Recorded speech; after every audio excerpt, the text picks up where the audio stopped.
In the previous video, we've seen how position static and relative work. In this video, we'll discuss position relative versus position absolute. Let's start by revising the possible values of the position property. They are static, relative, absolute, fixed, and sticky. While the static property is the default behavior, meaning we can't nudge elements from their normal flow, with the relative property, we can nudge elements from the normal flow, using the top, right, bottom, and left CSS properties, and giving them values, both negative and positive. These values are usually expressed in pixels. For example, the top class here is set to 150 pixels and is used on the first div in our HTML structure. That's the first div right here. And obviously it's moved 150 pixels from the top of the containing element. We know this because the containing element is the body element itself. We can also set this to be a negative value, for example -10 pixels. And now we can see that the first div is getting slightly nudged towards the upper part of the invisible space. We'll revert it back to what it was before. Now we'll discuss the differences between position relative and position absolute. Position absolute is similar to position relative because it also makes the element it's applied to move away from its position in the normal document flow. However, position absolute moves the element not relative to its position in the document flow, but rather relative to the top, right, bottom, and left edge of the parent element. As we've seen earlier with position relative, nudging an element doesn't actually remove the element from normal document flow, it just sort of displaces it. However, the so-called empty slot in the document flow where the element originated from is still there. With position absolute, this empty slot where the element originated from does not exist anymore. It is so because we completely removed the element from normal document flow, so its quote-unquote original empty slot doesn't exist. That place now gets filled with whatever element comes after it in the normal document flow. Absolute positioning means that the element is taken completely out of the normal flow of the page layout. As far as the rest of the elements on the page are concerned, the absolutely positioned element simply doesn't exist. The element itself is, we can say, drawn separately, sort of on top of everything else. But where exactly is that location? Using the position we specify with these attributes,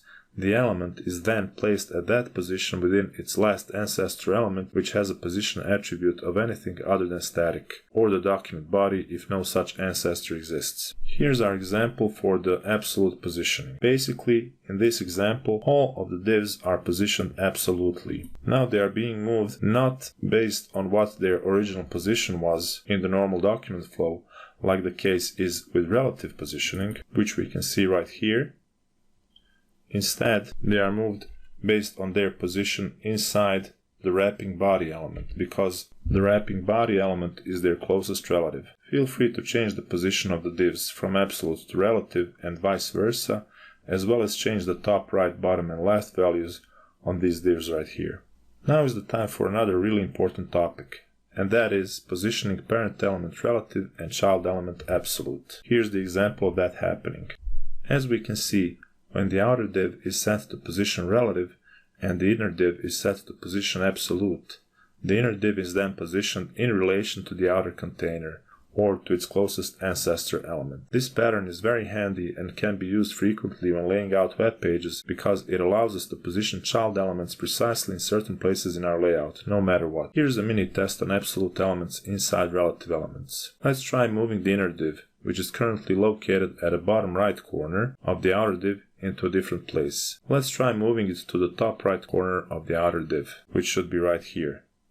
Then let's try to move it to the bottom left corner of the outer div, which should be right here. And finally, let's move it 20 pixels from the top and 50 pixels from the left. Here are our answers. The first answer sets the top and right to 0, and it unsets the bottom. The second solution sets the left to 0, and the right and bottom to unset values. Of course, for this to work, we need not to forget about semicolons. The third answer shows that we can also place the child element inside the parent element when the parent element is positioned relative and the child is positioned absolutely, basically to any location that we want. For example, what will happen if we increase this to the height that is higher than the actual parent element? The default behavior is for the child element to, so to say, fall out of the containing parent element.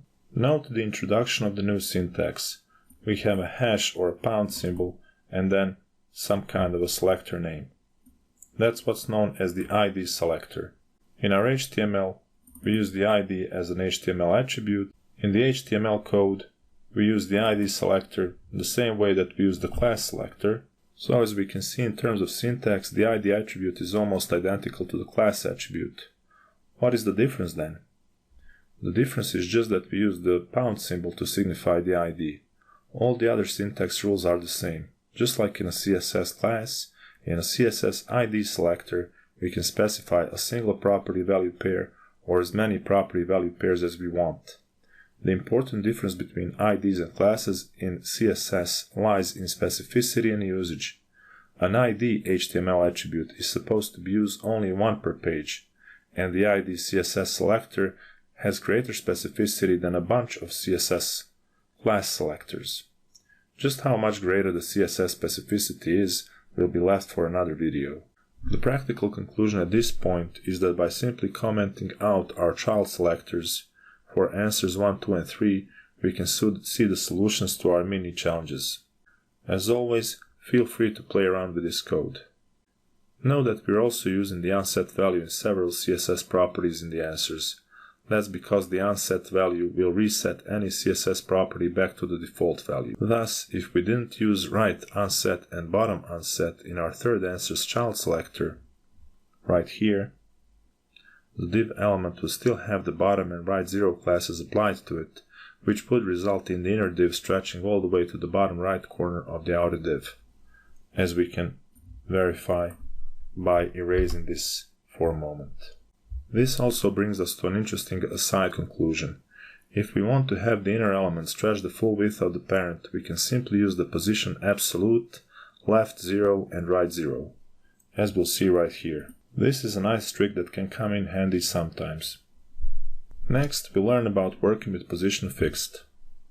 Have you ever wondered how on some sites the navbar always stays on top of the window, even if you scroll? It's actually quite easy to make such a navbar. You just use the property value of position fixed. You can think of position fixed like this. It's as if we glued our div onto the monitor. It's not only outside the document flow, it's as if it's outside the document itself. The effects of position fixed can be seen when the document is tall enough to be scrollable, so we have to add some additional styling to make this happen. Basically, we've set the height of the body to 1000 pixels. Now when we scroll, we can see that the third div stays in place, simply ignoring the normal document flow. Here are some conclusions for position fixed. Fixed acts as if we have pinned an element onto the screen. What this means is that the element is fixed in place, even when the user scrolls down the page. If an element has the position property set to fixed, and if you additionally use the top, right, bottom, or left property and give it a value, it has the same result as it does with the position absolute property. The difference between position absolute and position fixed is the following.